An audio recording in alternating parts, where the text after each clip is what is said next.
ભાવનગર જિલ્લાની સિહોર નગરપાલિકાની ચૂંટણીના રિઝલ્ટ બાદ આવ્યો લેટર। છેલ્લા 30 વર્ષથી સિહોરમાં 3 પરિવાર જ કરી રહ્યું છે નગરપાલિકામાં પ્રમુખ અને ઉપપ્રમુખના સભ્યો શાસન।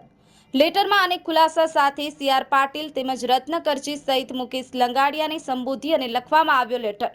ભાવનગર જિલ્લાના સિહોર ભાજપમાં લેટરકાંડ 40 કરોડોનું ભ્રષ્ટાચાર કરનાર 3 પરિવારોથી સિહોરની બચાવવાની વાત કરવામાં આવી। સીઆર પાટીલ રત્ના કરજીના ઉલ્લેખ સાથે લેટરમાં વાત કરવામાં આવી।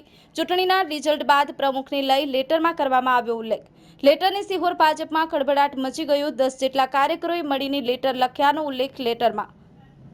આશિષ ડોડિયા, ન્યૂઝ 9 ગુજરાતી, સિહોર।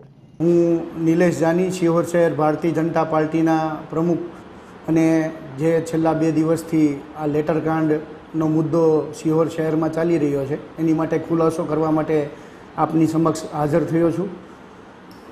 ગત 2025 સામાન્ય સિહોર નગરપાલિકાની ચૂંટણીમાં સિહોરના ભારતીય જનતા પાર્ટીના એક નાના કાર્યકર્તાથી લઈને મોટે સુધીની બધાની મહેનતથી સિહોરમાં 25 સીટોથી જલવંત વિજય ભારતીય જનતા પાર્ટીનો થયો છે અને આ જલવંત વિજય અમુક માણસો પચાવી નથી શકતા, જે પક્ષ વિરોધી કામ કરે છે, પાર્ટીની વિરુદ્ધમાં કામ કરે છે।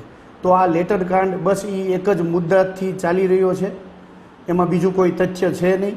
જે લોકો ભારતીય જનતા પાર્ટીના હિતમાં કામ નથી કરતા, પછી પ્રમુખ બનવા માટેના જે બક્ષી પંચ અનામત મહિલા છે એટલે જે ઉમેદવારો છે એના નામ એમાં સૂચન કરવામાં આવ્યા છે।